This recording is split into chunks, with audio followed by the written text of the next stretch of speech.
What Yeah. does a no hustle path to scaling actually look like, and why does it work? Yeah. So I like to preface this by calling out a quote from Jeff Bezos. He calls out that his mindset is there's no such thing as work life balance, but there's work life fit. And, you can extrapolate that in many different ways. But the way I heard that and the way I think about it is that, especially with my journey with my health, we only have generally around 4,000 weeks of our lives, right? So, what do we want to do within those 4,000 weeks? And with the way the internet and technology has enabled us to do more and democratize a lot of things that weren't accessible to us back, especially back from like the 90s and 2000s, right? Like, how can we make choices to do the things that we want to do, but also bring a level of wealth that we want while accessing a level of self-care that we want to do. So this is something that I'm really pushing forward with the mission of Studio Spark, which is building a business that is authentically you, that you'd be proud of when you're laying on your deathbed, right? And that's the major driver for me. So I keep bringing these like death analogies and metaphors, but I know it sounds a little bit morbid, but for me, that perspective just brings so much clarity for me.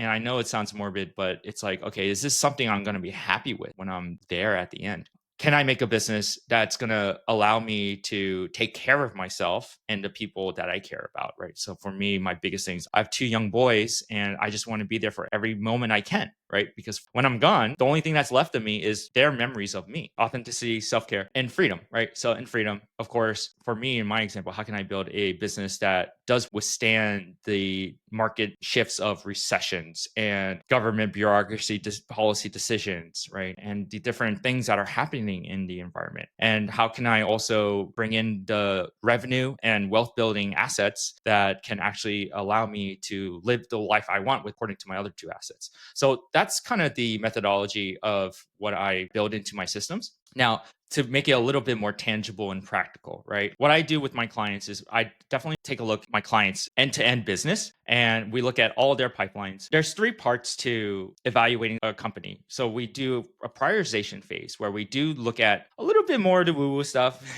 right? We look at how they prioritize stuff. So the values, right, which we just been heavily focused on. And I think again, if you don't have your values set up and aligned, then what's the point of running this business? I always say there's much easier ways of making money.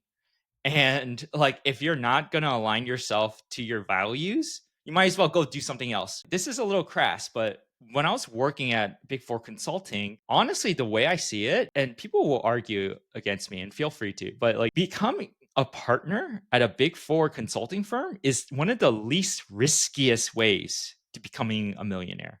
Right? Like you're not putting much on the line. You are putting a lot of your health and time, right? But like once you get up there, like you have systems to make sure you don't fail. And so you have to really do something really, really bad to be kicked out of that and lose your paycheck. So, yeah, if you're going to go through entrepreneurship, there's reasons for it. And you want those reasons to align with your values.